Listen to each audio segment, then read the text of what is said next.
trying to find Ludwig's, I think he might have posted a clip about it. We'll watch the clip, because it was pretty helpful, in my opinion, at least. Because he was talking about, like, right now, a lot of people are going to be at their peak because they're a part of Streamer University, but how are you going to maintain that type of thing? And I'm like, this is, like, really good stuff. Like, this is actual good things that people need to hear, because it's true.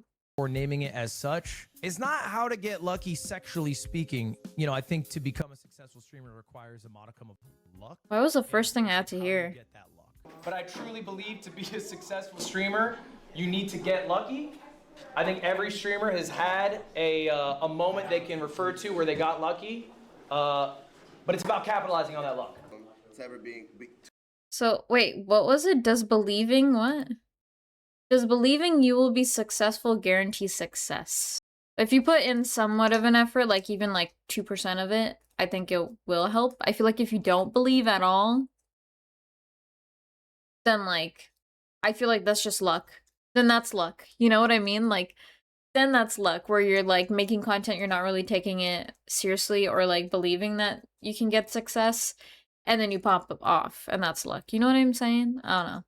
But I think it's a really psychological thing and stuff. I feel like if you go into streaming thinking you're going to pop off instantly is a bad mentality.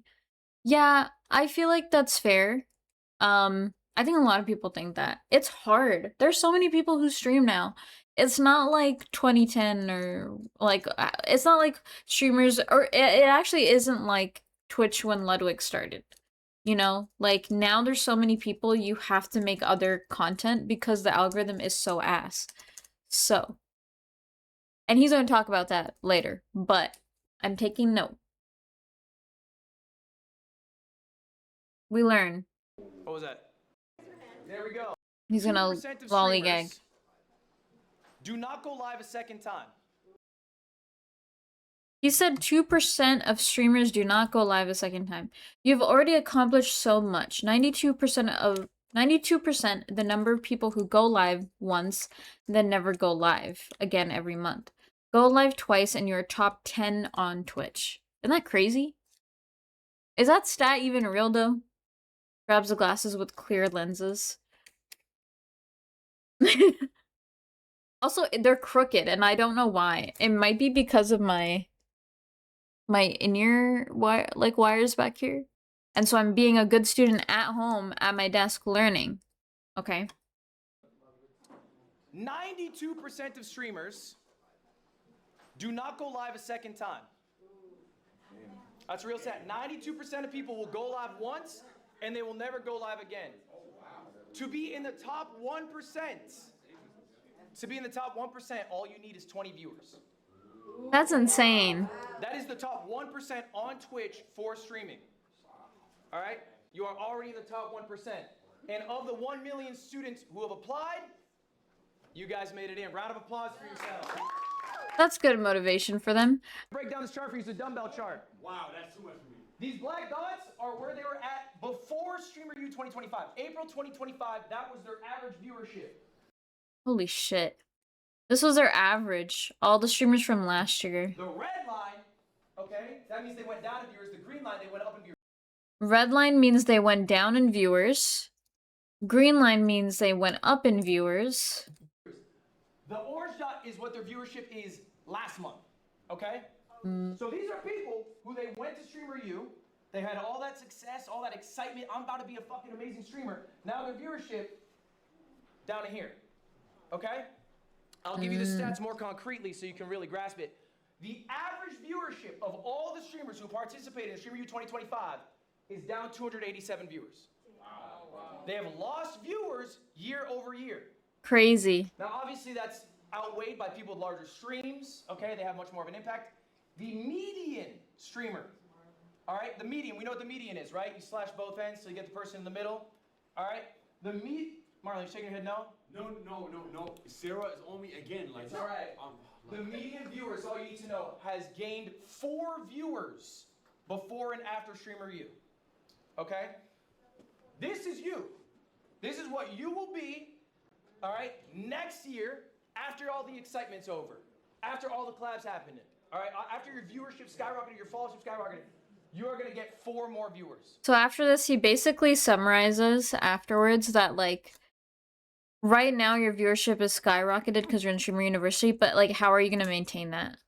And that's when he goes into depth about what he does with his content. He says when he streams, he's streaming like he's about to make a bunch of YouTube videos, which is really, really helpful. Like, very helpful. Because he could just make them into YouTube videos. I'm gonna go to that one part that he showed after. Where is it? Oh, is it here? No. So this is what he means. He calls it the content funnel, where he's streaming, like I'm streaming right now, but he segments his streams. Like, for example, the first part of a stream, apparently, like, a lot of this was within one video, or within one stream, and he streamed for, like, 4 to 6 hours, or 3 to 6 hours. A gamer gauntlet, actually, not made a chess game. He did a gamer gauntlet. He reacted to something, and then he also played Mecha Chameleon within one stream. And he made those into 3 different videos, which is crazy because I can make one video out of a stream. Insane. Like, I looked at this, I'm like, wow. And then, if anything, yeah, your stream maybe didn't do well, but your YouTube did well, and then a lot of people transfer from that and go to Twitch. It's crazy. But that's how he does it. He gets 3 videos out of one stream. It's crazy. I can only get 1 YouTube video out of a stream. So he says he segments everything. Like, if he's gonna do news, he's gonna react to stuff, he's gonna react or whatever, he's gonna make that a video itself. Yeah. But this is how he's consistently kept his viewership, if that makes sense. Which is kind of smart. Stream that I have set up that people are familiar with. And so I knew I was going to do all 3 of these concepts going in. Okay? And that was my game plan. I'm not as good of a clip farmer as other people, so I just have an editor and I say, find it. Find the diamonds for me, because I'm not good at it. A lot of you guys are really good at this part. So what do you do if you're good at this part? How do I get better long form? This is all you're working on now. This is all we're focused on now. You know how to get the clip. Why do we have to worry about it? The other part of our game. Okay? I used to be dog shit at recording offline videos, which is weird. I would think, you know, live streaming, I'd be good at it. I made another channel that was only offline recordings just to work on that skill. Isn't that crazy? Only offline recordings. Oh yeah. He had a channel for only offline recordings. That's insane. I only recently started doing offline recordings, and I don't really do it much. I did it once for Idols of Ash, and I posted a YouTube video about it, but, like, he uses that as practice, and that's why he's so good at streaming. Is because he practiced offline recording constantly. So he's better at speaking and all that stuff. I was like, girl, I didn't even think of doing that. And I mean, I took away a lot from, like, his class, and I appreciate it. I really do. So, I think I've learned quite a lot, and I'm going to try and apply it as much as I can. But I do think his class is probably one of the most helpful so far, which is insane. I haven't watched anything from today or, like, the days onwards, but I think this was really helpful for a smaller streamer who's at home and writing it down. I was totally writing it down throughout this whole video. I wasn't. But I took mental note.